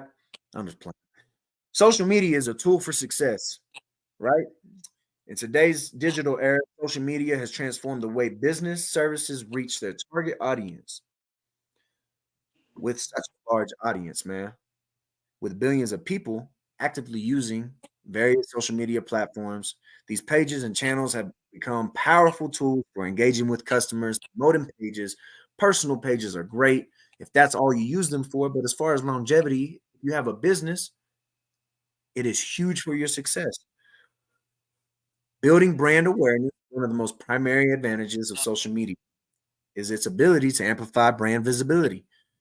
By creating an active presence on platforms like Facebook, Instagram, Twitter, LinkedIn, businesses could reach a global audience. We can do stuff that we were never able to do 30 years ago. Dude, it is a great tool in business, but it is the downfall of our society. What do you feel about that statement, bro? I mean, I agree with you. That's why, like, that it's such a broad statement. We could go on and on forever, but just like you said, from a business standpoint, I think it's easy to get your name out there, to build your brand, to advertise all that. But at the same time, as a whole, I'm not going to get too detailed into it because I could go on and on forever. And I ain't trying to get off subject, but as far as like you were just saying, as society, it's complete. I think personally, it's just ruined everything. Relationships, just your mind, your mental. I mean, just the way you view things, how fake things aren't really, just because you post one, stuff like that. I think I think it's pros and cons. It's a good tool for business, for all that brand, building the name for yourself, getting everything out there. At the same time, it could really destroy you if it really wanted to. Hey man, I agree wholeheartedly, man, because social media is such a great platform, but I think it should have age restrictions, bro. You shouldn't be able to be on it. You shouldn't be able, if you're below 18, bro, you can't be on it. Simple. It has destroyed the fabric of our young kids, bro, of this generation. It has destroyed it. That's one reason why it's so easy to just be a dog and dominate everybody in this generation, because everyone's so soft, so lazy, so enabled. They procrastinate. They don't do what they're supposed to do. They got 60-second attention spans. They got TikTok brains, bro. If you're just a little bit of a savage, a little bit of a dog, you will dominate. I promise you. And that's with anything. Sports, life, career. Bro, if you're just a little bit of a dog, you will kill these kids. Metaphorically, YouTube, don't cancel me. You will kill these kids, bro. Like, you will dominate any field that you're in, because we are so soft, and social media in general has just poisoned every potential that we could have had, any positive potential we could have had come out of our youth. Now, simultaneously, if you are that dog, you are that savage, you use social media for your brand, your business, dude, it's just going to double down on these kids, bro. It's going to double down. I promise you. And you're just going to kill the competition. No one's going to be able to compete with you. No one. It's fact. Social media is a tool, but let's not forget what it is. A tool. Don't forget that. It is a tool. It is not your life. It is not you. It does not make you who you are. So many cats, man. Some of these young kids, bro, it's their identity. It's one reason why I think we have a whole mental health crisis, man. Social media is the downfall of society, but it is the key denominator in a successful life when it pertains to your business. So be careful how you use it, what you use it for. But if you know what you're doing, you will dominate, man. Social media is a tool for success, but don't let the success become your life. Don't let the tool be your life. That's as quick. That's as little bit of I want to spend on that subject, man. I just think, and we got a comment. Yeah, they do have age restrictions, but parents still allow it with parental supervision. That's that. I mean, yeah, true. But at the same time, we got to remember the parents ain't watching them. Yeah, I don't believe that. They're getting taught by these iPad kids. They're getting taught by the screen. They ain't getting taught by their parents. They're iPad kids, the iPad TikTok Parents generation. ain't teaching them nothing. I don't believe that bull crap. They hand them a phone, they leave them. They hand them an iPad, they leave them for 5-6 hours. They don't care about them. They're getting taught by media outlets, and there's one reason why some of these destructive ideologies these kids are going through, is because they're being taught through it by social media. And with Instagram, Facebook, TikTok, all this bull crap, man. I mean, it's destructive, man. But that's as much as I'm gonna speak on that a little bit. Y'all know what time it is. Time for another Punt transition. Oh, bro, I wish I had my dang in here. It'd be hilarious, man. But man, y'all know what time it is. It's time to talk about the NFL draft, man. Dang, it just started the day too. I wish it would have been going on. They started a combine, man. So you know what time it is? Let's get into it.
Time to talk about some NFL draft.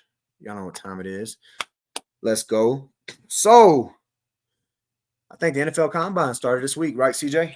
Well, it just started today. I wish we had more to talk about. It really wasn't a whole lot, though. It's just the linemen today doing their 40s, I think. But shout out to my man, Tivondre Sweat from Huntsville, Texas, my dog. He ran today, played at Texas, doing his thing right now.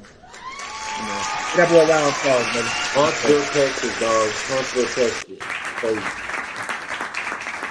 I get some party match in there too. Pause. All right. All right. You know what it is, man. I don't know if y'all heard that, but I had to pause it for a reason. Dog, I'll tell you one thing. When it pertains to the big lineman, man, y'all can crap on them all you want to. Oh, it's boring. I don't want to see it. One of the best dudes in the locker room relationships I ever had were with my big guys, my tight ends and my linemen.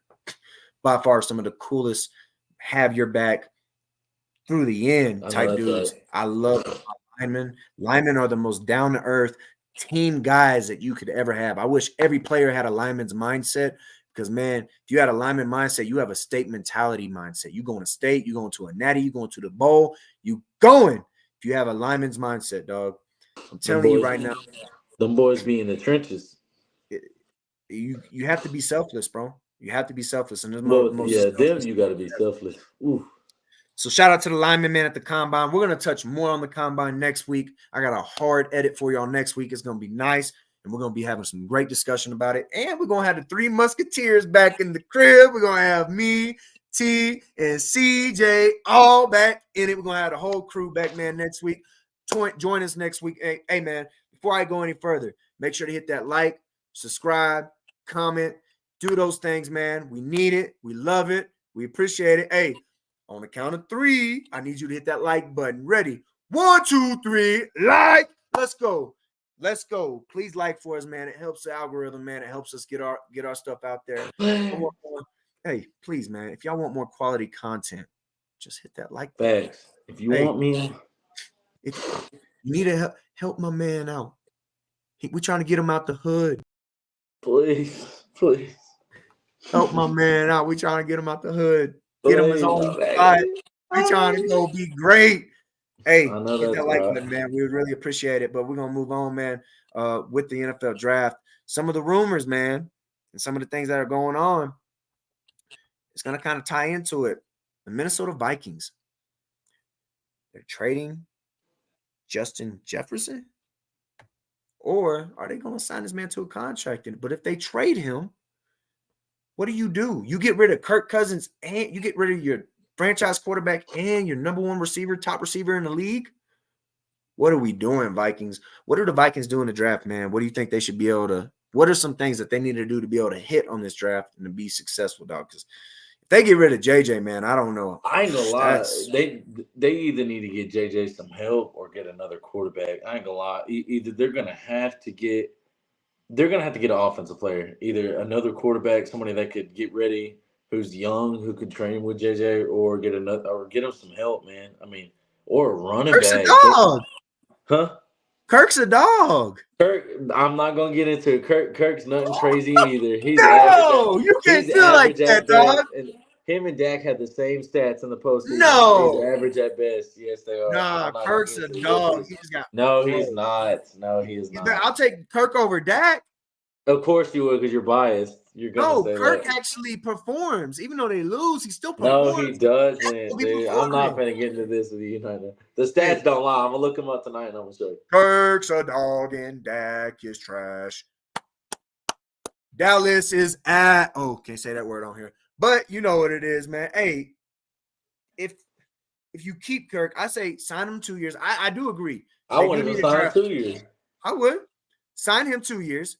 Draft a quarterback. I'm telling you, I would hope they get Jaden Daniels, bro. If they could get a Jaden Daniels, that would really mean a lot, bro. That put a lot of help on him. And then you can learn under Kirk under these next 2 years, develop him. He's taking Kirk's spot, folks. No, he's not. Even if he can't, you told me Daniels Kirk can win ball games, get them to the playoffs. Why throw this man in the fire? Why throw him in the fire? Kirk Let him can't win no progress. Super Bowl. Let him progress. Jaden ain't gonna win the Super Bowl either. Jaden So better let than him Kirk. progress. If he get in there, he gonna play. Watch.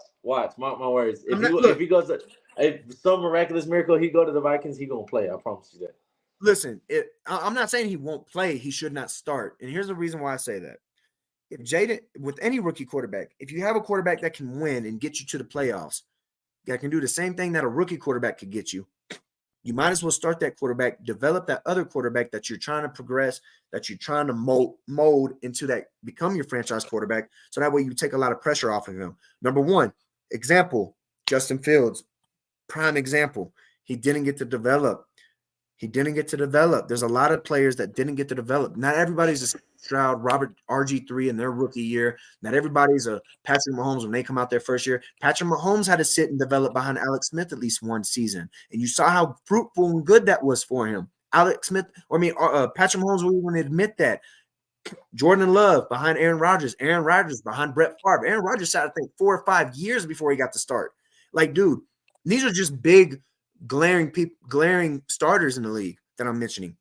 There's other examples of giving rookie quarterbacks time to develop, because that's always been the way you develop rookie quarterbacks. You give them time. Steve Young had to develop behind Joe Montana. It's not like some ancient thing that we never heard about. It's something that the NFL was actually built off of, and this is how great quarterback play was given to us for all Not those. really. I mean, they built off of it, but it's not that case. I mean, you've seen they just get thrown in the line of fire now when they draft a first round guy. I don't like agree that. with it though. Do you agree that they should be Yeah. thrown in the line of fire? What's your thoughts on that? I mean, I'm not against it, but I will say, I mean, you get thrown in the line of fire, you're going to learn more than what you did when you weren't playing. You know what I mean, think about it. You get thrown in the line of fire, you're going to get ate or you're going to eat. You know what I mean? Either way, you're going to get better. You're going to get better either way because you're thrown into it. So it's like either you're going to be successful or you're going to do a lot of learning. You're going to do a lot of learning. Justin Fields wasn't successful. Justin Fields was like that, and he was still balling. His team just was trash, and you know they didn't win.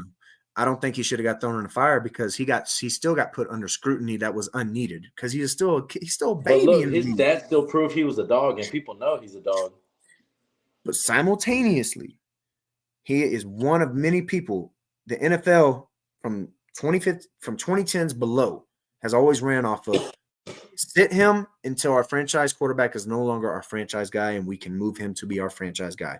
Because if you progress them, you learn through osmosis, you do these things to develop a quarterback. Boy, that's going to help. Stop it right now. Dog, I'm telling you, bro.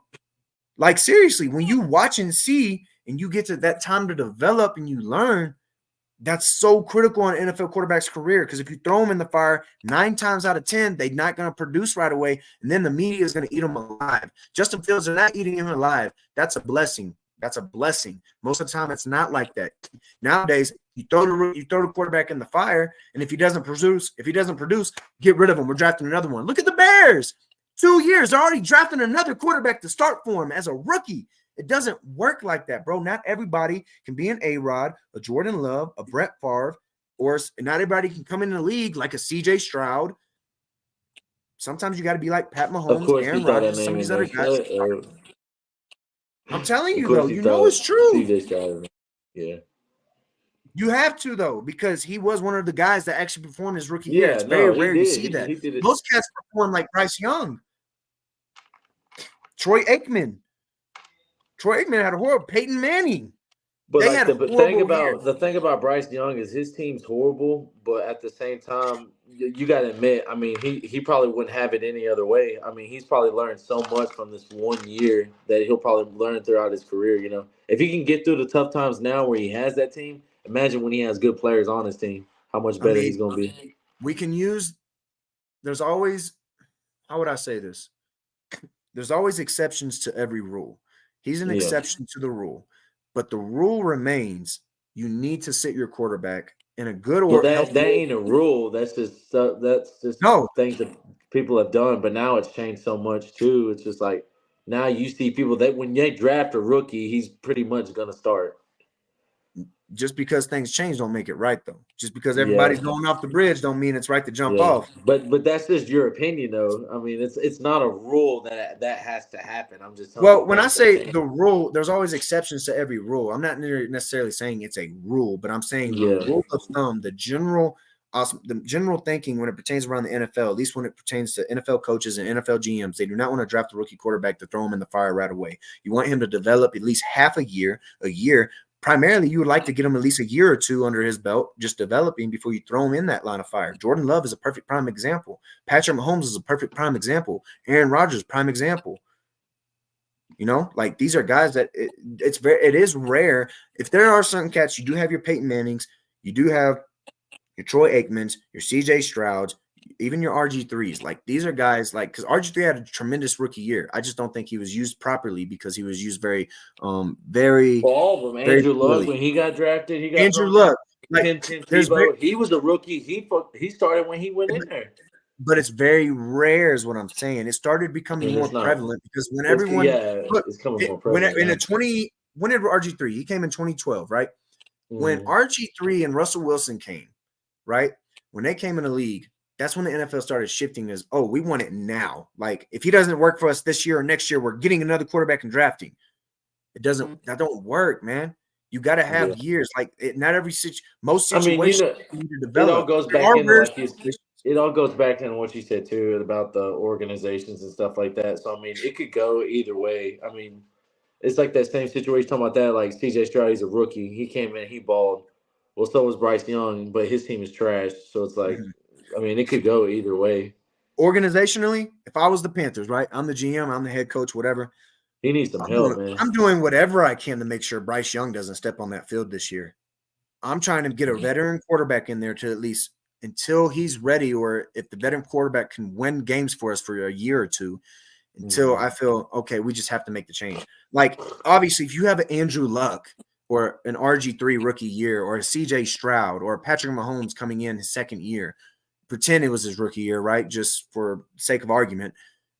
Obviously, they're going to play. Like, we're not going to pass up on that. But generally, just the rule of thumb to have a successful program in anywhere, even at the high school level, I'm not starting the freshman right away if I got a senior quarterback that I know can win us games, get us to the playoffs. If I can get to the playoffs and still have a chance to win state with him, why would I throw that freshman in there just to down his confidence and lose him when he could be a crazy talent? He just got to learn, got to develop him, you know? Yeah. So, I mean, what's your last thoughts on this before we transition, bro? I mean, just that. I mean, I agree with you. That's always been, I guess, the unspoken rule. Usually back then when you used to draft somebody, I mean, they'd be. Agree. But, I mean, to an extent, I said to an extent. But nowadays, it's like you can't really – I mean, it all depends on the organization, how desperate they are, how desperate they want to win. But I'm just saying most of the time nowadays, they draft a rookie, he's pretty much going to start. If not, wait for the veteran to mess up. Usually they name the veteran the starter. And then within week 3 or 4 or 5, then the rookies name the starter, you know. It always happens like that if they don't start either, you know.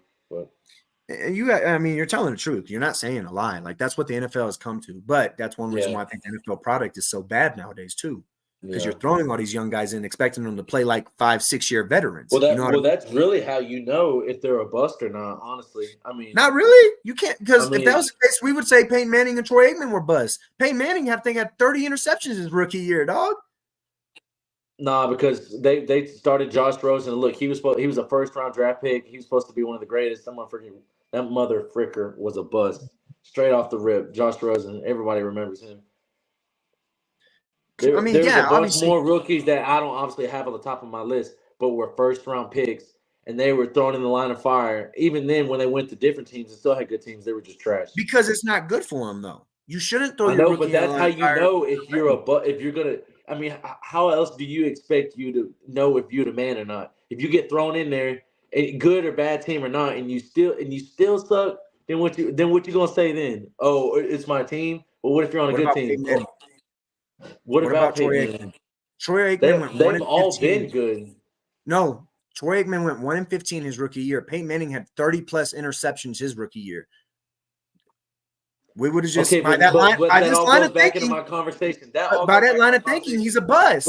But you're that all goes back into my conversation. I said you get thrown in the line of fire. Yeah, he did that, but he kept playing. He's not a bust, obviously. But if you use that line of thinking, but you lost him. The anger got to him. If we use that line of thinking, guys, this is my only point, right? If we use this line of thinking that if they don't play good their first year, they're automatically a bust. But he kept playing. My opinion is, what if we gave Josh Rosen more time to play? We could have. They did give him more time. He was trash, dude. Trash. He ain't even a backup quarterback. He may have been one of those quarterbacks that needed 2, 3, 4 years. That's what I'm trying to tell you. That's how you know. If you throw a guy in there and say he does bad the first one and he keeps playing and he's still trash, then you know he's not it. So what if Jordan Love did this year one? He did with Josh Rosen. Like, he is what he is now. Led his team to the playoffs. 4 years in the NFL, third or fourth year. But he did this year one because he got thrown in the line of fire. By your line of thinking, year 2 or year 3, we would have got rid of him because he wouldn't have progressed until year 4 because he needed to be developed. But I'm saying, how else would you know if somebody's going to be good or not? I mean, obviously, if you keep him back up, say like you just said, you keep him as a backup. You let your veteran do your thing, then you throw him in there if he's not doing good, and he doesn't do good, and he's named as a starter. He's better than the backup, and he keeps playing, and he's just a bust. Understood.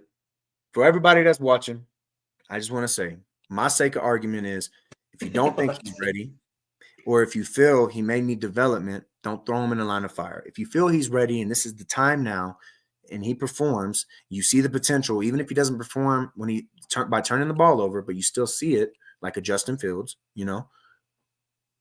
good.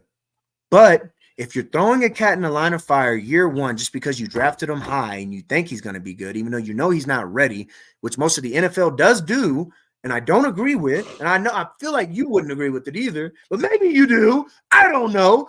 I don't agree with it. I can't wrap my head around it. But it doesn't matter in this take argument, though, because Justin Fields is a prime example, right? He got thrown in the line of fire. He did bad, but he still balled in those 2 seasons he was there. And he's leaving. I don't think he's a bust. I still think he's gonna ball over there. So we already know he's an athlete. He's a guy. He's going to start wherever he goes because he's a dog.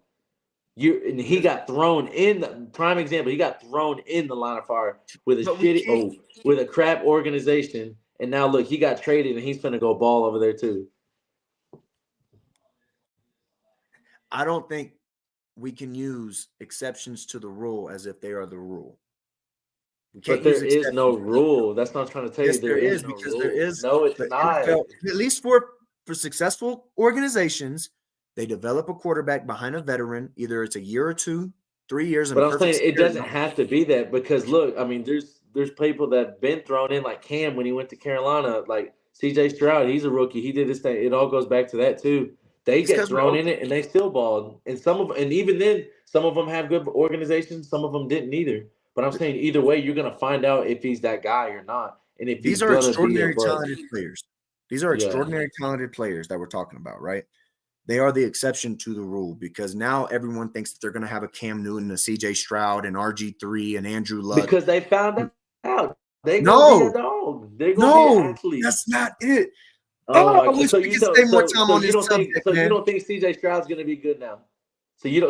don't think CJ so Gaslighting. your argument Gaslighter. does not Hey, support, and I guarantee you the people are gonna agree with what I'm saying. hey, I put it in the promise. comments, man. Who y'all agree with? Y'all agree with I CJ? Or really y'all want to agree with know. me? Y'all agree with me? Or y'all agree with CJ, man? Put it in the comments. Let us know. We're gonna They we're gonna know have this what I'm conversation saying. next They week. know what I'm We're gonna saying. have it next Exactly. week. The real people know what I'm saying. Time for a hard transition. I'm about to bust a blood vessel. Hard transition. That's a little bit on the NFL draft, man. We are thinking about, we did kind of go off on a rant, man. I do think that the Minnesota Vikings, they do need to draft a quarterback, even though whether Kirk comes back or not, but they need to lock up JJ. And I think they do need Kirk just for the sake of that rookie quarterback. That's my opinion. Whether it's for a year or 2 years, I think it should be 2 years. And then if he does it this year and then he gets beat out for the job next year, he can still back up and they still have a chance, things like that. But Minnesota Vikings, man, don't be stupid. Lock up JJ. Assuming that the news that I'm hearing is correct, right? Lock him up, which I don't think the GM is. I think the GM, from some of the stuff I've seen too, the GM said news like, no, we are locking him up, which I hope is the case, man, because like he is I know receivers are a dime of a dozen, just like running backs, but talents like JJ don't come ever so often for an organization. So, guys, Vikings, if you're listening, please lock them up. But if not, Houston Texans, we are always open for Nah, trade. y'all ain't getting them. Be quiet. Y'all don't need Jay. Don't even. I hope you're not even trying to say. Did I even say the Cowboys need them? No, but I know you're thinking it, bro. I know you're thinking it. Oh my Boy, gosh, we got Lamb. I ain't even worried about JJ. Hey, here we go, man. We love y'all. We appreciate y'all, man. We're about to start getting ready to wrap up the show, man. We ain't got no new announcements. We're hopefully in the next few weeks, so about a month, we're going to have some new things coming to the show. Again, hit that like button, hit that subscribe button, share the channel, comment, let us know what you think. Go visit our website, man, at addressingthegame.com. Again, that's addressingthegame.com.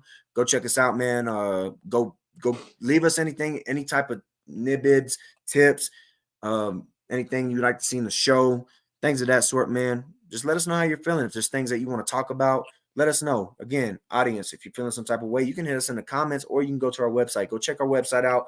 I'm hoping in time we'll eventually be able to start getting some merch out there. So that's kind of an announcement. I probably shouldn't have made it that quick, but we might be having something like that come in the future. So be ready for that. It's going to be some good merch, man. I hope we can get that going here in the future. But until then, man, it was a good show today. I think it was great. I love every single one of y'all.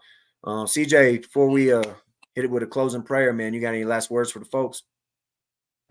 No, man, not really. I mean, I'm just grateful to be back. It's been a minute. I'm sorry that I missed. I got a lot of personal stuff going on, but that's no excuse either. I'm just glad to be back. Truthfully, I'm excited for what it holds with this podcast and all of us as a whole.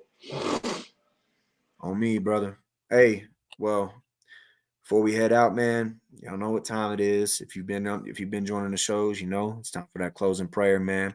We're going to hit a scripted prayer, and then we're going to hit a personal prayer first, and then we're going to hit a scripted prayer. So if you will, bow your heads with me in the name of the Father, Son, and the Holy Ghost. Father God, we thank you for this beautiful day. We thank you for the ability to be able to speak to all types of people across this country, across this world, whether it's one person or 100 people or 1,000 or 1,000,000. Father God, we're blessed just to be able to have anybody be able to come just hear our opinions and hear our stupid selves just be acting crazy and just going wild on here and speaking truth at the same time. Father God, we appreciate you. We thank you, and we ask you to help us fulfill your will for the remainder of the week and for next week to the best of our ability, to let not our will but thy will be done, and to help us lead our families and ourselves down that narrow path, and to lead all of our families and our loved ones and extended family members to the true one and true church, and to be able to help them be able to come closer to you, Father, so that they may be able to receive the gift of eternal salvation as well. Father God, we love you, we praise you, and we thank you.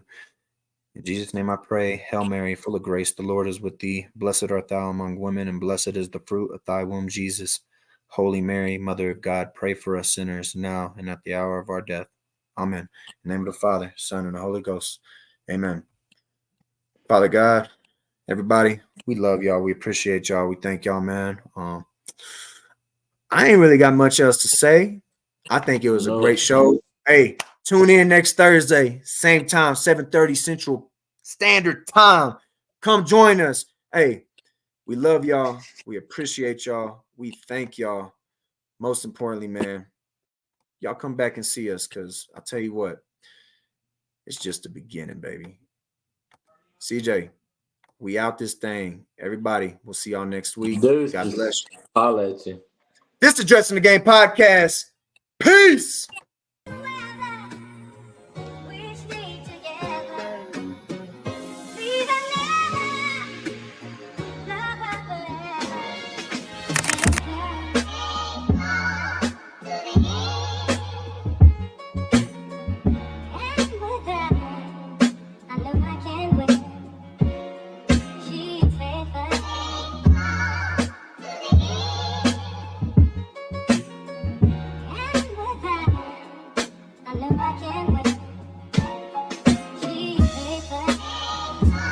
You're only half happy or still to be happy about?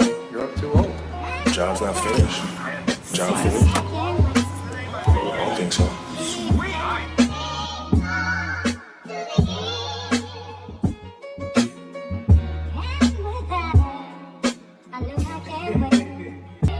Now the motion man goes to the left. Over the middle. Wow. Tipped up and caught. What an athletic play there by number 84, Clayton Stallone. Yeah, that was it. And with that, I know I can win.